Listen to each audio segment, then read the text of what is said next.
வணக்கம். வணக்கம் ராமகிருஷ்ணன் சார். இன்னைக்கு வந்து காலையில் நம்ம கோர்ட்டு விஷயம் நடந்துச்சு. ஆமாம். நம்ம மகிழ்ச்சிகரமாக ஒரு நடந்ததாக செய்திகள் போட்டுக்கிட்டு இருக்கோம். சரி. இந்த நேரத்தில் நிறைய பேர் யூடியூப்ல உட்காந்துக்கிட்டு இந்த இஎம்டி கட்டணும், பல குறைகள் சொல்கிறாங்க.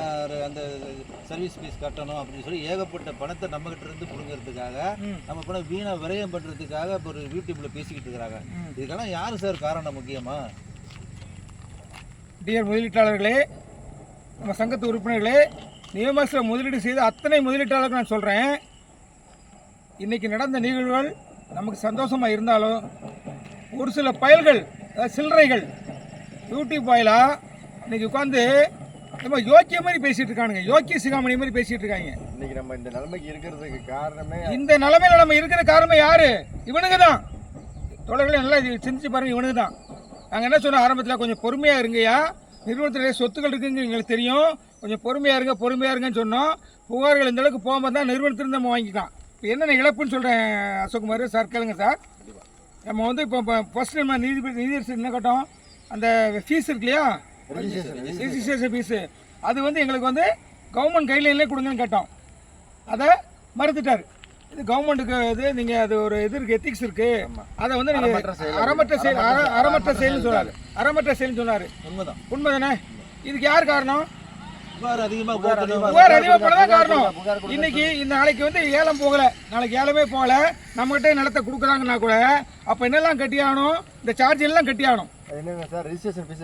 ஏலம் எடுத்தாக்கா ரெஜிஸ்ட்ரேஷன் ஃபீஸு 1000 ரூபா ப்ளஸ் ஜிஎஸ்டி 1180 ரூபா கட்டணும். 1180 ரூபா கட்டணும் வெப்சைட்டு ஃபீஸு.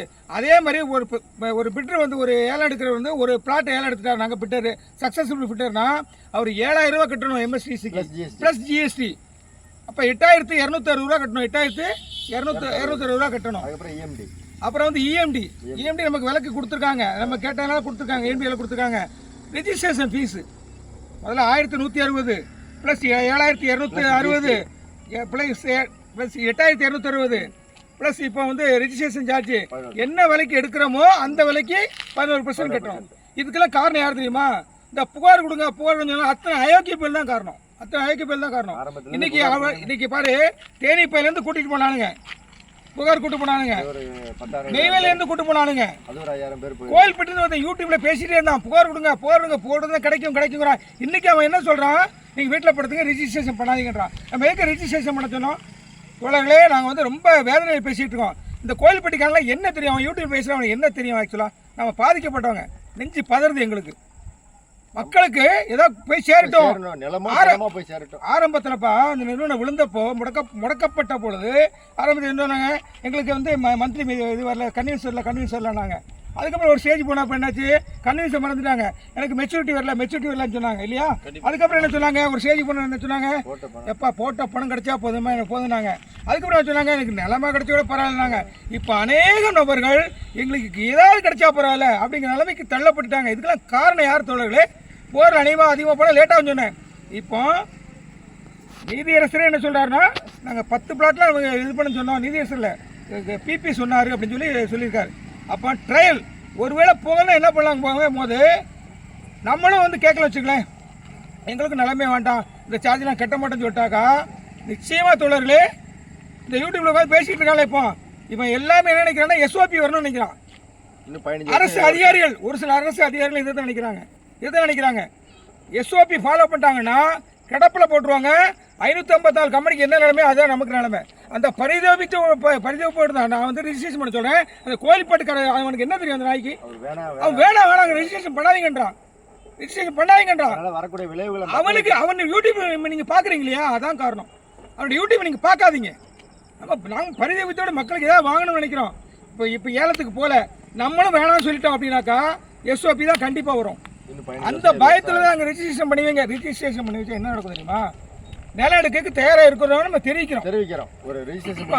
இப்போ ஆன் பிகாஃப் ஆஃப் சீனியர் சிட்டிசன் 3500 பேர் சார்பாக வந்து நான் போய் சொல்லிட்டேன், நாங்கள் நிலமா வாங்கிக்கிறோம், நாங்கள் பேரம் பேத்தி கொடுக்குறோன்னு சொல்லிட்டோம். அதையும் கிண்டலாக கொஞ்சம் பேசிட்டு இருக்காங்க யூடியூப் நான் சொன்னதை.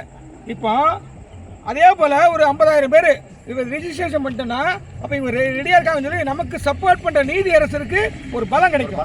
இப்போ அவரே குற்றப்படுத்துறானுங்க, அவரே குற்றப்படுத்தி தான் சுப்ரீம் கோர்ட்டுக்கு போன நிற்கிறான். அவரே குற்றப்படுத்துறான். நீதியரசர் இறை தூதரை குற்றப்படுத்தும் பொழுது இந்த மாதிரி ஒரு நீதியரசர் பரத சக்கரவர்த்தி அவர்கிட்ட பேசி நம்ம வாங்க முடியலன்னா வேற வேற யாருக்கிட்டையும் வாங்க முடியாது. ஏன்னா அவர் வந்து விக்டிம்ஸ் பக்கம் நிக்கிறாரு. இந்த சூழ்நிலை நமக்கு சாதகமா பயன்படுத்தி தான் நமக்கு வந்து எல்லாம் செஞ்சு கொடுக்குறாரு. அது கெடுக்கிற விதமா அந்த கோயில்பட்டி வக்கீல் வந்து பேசிக்கிட்டு இருக்காரு. இவர் என்ன ஆரம்பத்துல சொன்னாரு, ரிஜிஸ்ட்ரேஷன் பண்ண வேணாங்கிறாரு. அது இல்ல, இந்த ஆளுக்கும் நியமனத்துக்கு என்ன சம்பந்தம்? நம்மள திட்டினான், நம்மள கட்டாவட்டே திட்டினான், கட்டாவட்டே பேசி திட்டினான். பார் கவுன்சிலுக்கு போனோம், அப்ப வந்து மணி பேக்கார மாதிரி வந்தான். நிறுவனத்துக்காக நம்ம விட்டு கொடுத்தோம், திருப்பி வந்து நம்மளை பத்தி கிண்டல் கேள்வி பண்ணிட்டு இருக்கான். குழப்பத்துல அழுத்தி அவங்க மேல சிக்கல்ல தான் விடுறாங்க. புகார் எவ்வளவு ஏத்தி விட்டது யாரு? தேனியிலிருந்து கூட்டு போனானுங்க, வேன் பிடிச்சி கூட்டு போனீங்க. அவனு யூடியூப்ல வந்து தப்பா பேசிட்டு இருக்கானு, உட்காந்து தப்பா பேசிட்டு இருக்கானுங்க. ஒரு சிலர் போய் கேட்கறாங்க அப்படின்னு. ஏன் மூத்த குடிமை சங்கம் சொல்றதுக்கு இது வராதா, வாய் வராதா? நீங்க தானே புகார் ஏத்தி விட்டீங்க. தேனி போயிலேருந்து வேலை பிடிச்சி ஏற்றி கொண்டு போனீங்க இல்லையா? இன்னைக்கு நிறுவனத்தோடு உருவாடிட்டு இருக்கீங்க. இந்த சார்ஜிக்காரர் நீ தானே. நாங்கள் ஆரம்பத்தில் நிறுவனத்தை காப்பாற்றணும், மக்களுக்கும் வாங்கி கொடுக்கணும் வச்சிருந்தோம். நாங்கள் எங்கள் நிலைப்பாடு ஒரே நிலைப்பாடு தான். நெய்வேலியிலேருந்து கூட்டு போனான். அவன் என்ன டைரக்டருங்கிறான். ஒருத்தர் இது சிவகாசியிலேருந்து சுப்ரீம் கோர்ட் சுல்தான் என்ன கண்ணாப்பெல்லாம் திட்டிகிட்டு இருக்கிறான். வயசு வித்தியாசம் இல்லாமல் திட்டிகிட்டு இருக்கான். அவன் என்னோட சின்னவன் தான். கண்ணாப்பெல்லாம் திட்டுறான், அசிங்கமாக திட்டுறான்.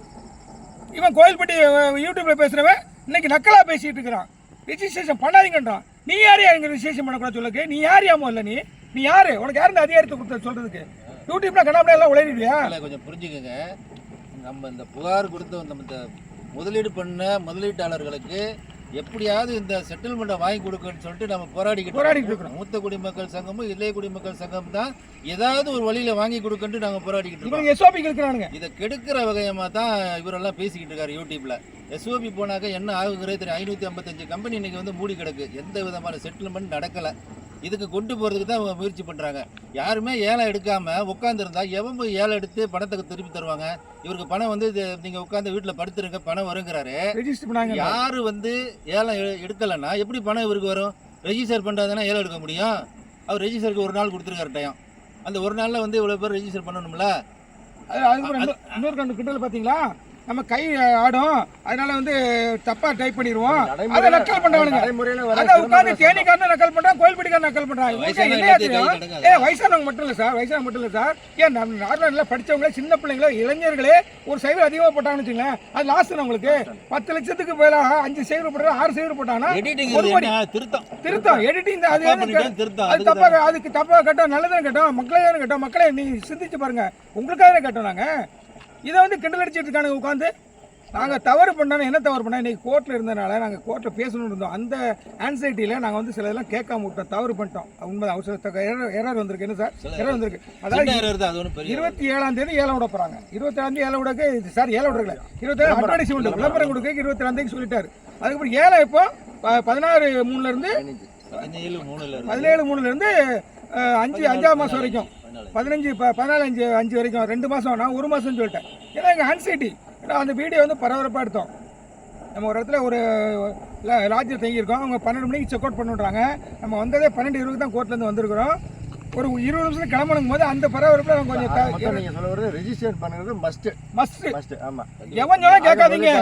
சீனியர் சிட்டிசன் வந்து இப்போ பெரியவங்க சொன்னால் பெருமாள் சொல்கிற மாதிரின்னு சொல்லுவாங்க. நீங்கள் வந்து புரிஞ்சு அதை சரியான முறையில் இதை வாய்ப்பை பயன்படுத்திக்க. நம்ம வந்து நீதி அரசர் நமக்கு பக்கபலமாக இருப்பார். அவரை நீங்கள் பயன்படுத்திக்கணும். அதுதான் இங்கே முக்கியம். கடைசியாக சொல்கிறேன், புகாருக்கு போங்கன்னு சொல்லி எவன்லாம் பேசினானோ, அவன் தேனிக்காரனாக இருக்கலாம், அவன் கோயில்பட்டிக்காரனாக இருக்கலாம், அவன் சிவகாசிக்காரனாக இருக்கலாம், அவன் வந்து சாத்தூர்காரனாக இருக்கலாம், அல்ல நெய்வேலிக்காரனாக இருக்கலாம், இவன் எல்லாம் இன்னைக்கு யூடியூப்ல உட்காந்து யோக்கிய சிகாமணி மாதிரி நம்ம தலையில் இவ்வளவு பாரத்தை ஏற்றி வச்சுக்கிட்டு ரிஜிஸ்ட்ரேஷன் ஃபீஸு, எம்எஸ்டிக்கு 8,000 ரூபா 8,200 ரூபா ஃபீஸு, இந்த பத்திரப்பதிவு 11% வாங்குற வேலைக்கு பண்ணணும். நீதிமன்றத்தில் நடக்கக்கூடிய விஷயங்களை சொல்றது முக்கியம் இல்லை, மக்களுக்கு செட்டில்மெண்ட் வாங்கி தரதா முக்கியம். அதை தான் சீனியர் சிட்டிசன் சங்கமும் இளைய குடிமக்கள் சங்கமும் செஞ்சிருக்கிறாங்க. தயவுசெய்து அதை ஃபாலோ பண்ணிக்கோங்க. இப்பவும் நம்ம ரிஜிஸ்ட்ரேஷன் அதுக்கு தான் பண்ண சொல்றோம். நாங்க நிலவாங்க தயாரா இருக்கிறோம். குறிப்பு சொன்னாதான் நமக்கு எஸ்ஓபிக்கு போகாது. நம்ம எப்படி சொல்ல முடியும்? அப்புறம் ஆமா, எந்த விதத்துல தெரிவிக்க முடியும்? ரெஜிஸ்ட்ரேஷன் பண்ணாம அந்த கோயில்பட்டிக்காரன் சொன்ன மாதிரி வீட்டுல படுத்து கிடந்தீங்கன்னா தோழர்களே, நிச்சயமா வந்து சீனியர் சிட்டிசன்ல நம்ம கடந்து போயிடுவோம். உலகத்தை விட்டே கடந்து போயிடுவோம். நமக்கு ஒன்றும் கிடைக்காது. 20 வருஷம் ஒரு எனக்கு தெரியும் ஒரு உயர்ந்த அரசு அதிகாரி அரசாங்கமோ தெரியல எனக்கு. இது எப்படி இழுத்து கொண்டு போயிடணும், எஸ்ஓபி கொண்டு போகணும்னு முயற்சி எடுத்துகிட்டு இருக்காங்க. அதனால நிச்சயமாக சொல்கிறேன், எலெக்ஷன் வருது. நிச்சயமாக வந்து இந்த திமுக கவர்மெண்ட் நமக்கு எதிராக இருக்காதுன்னு நினைக்கிறேன். நம்மளாம் ஓட்டு போடணும். அவங்கள நான் குறை சொல்லலை. ஆனால் இந்த மாதிரி யூடியூபர்ஸு உங்களை குழப்ப பார்க்குறாங்க. அவங்க யூடியூப் பார்க்குறது நிறுத்துங்க போல. அதனால தான் நமக்கு இந்த நிலைக்கு வந்து ஆரம்பத்திலேயே சொல்லிட்டு இருக்கோம், அந்த மாதிரி ஆளுங்க யூடியூப்லாம் பார்க்காதீங்க, பீதியை கிளப்பி விடுவோம், பீதியை கிளப்பி விடுவோம்னு சொல்கிறோம். எங்களை நம்புங்க, நாங்கள் ஒரு காலம் உங்களுக்கு துரோகம் செய்ய மாட்டோம். ஏன்னா நாங்களும் பாதிக்கப்பட்டாங்க. வலியும் வேதனை எங்களுக்கு தெரியும், எங்களுக்கு தெரியும் வலி வேதனையும், இந்த நாய்ங்களுக்கு தெரியாது. அதனால் எவெல்லாம் புகார் இழுத்து விட்டானோ அவன் தேனி எந்த ஊருக்காரன் தேனிக்காரன் இழுத்து விட்டான், கொண்டு வேலை பிடிச்சி கொண்டு போனான், நெய்வேலிக்காரன் கொண்டு போனான். அதுக்கு அதனால என்னை அடிக்க வந்தான் நெய்வேலிக்காரன்.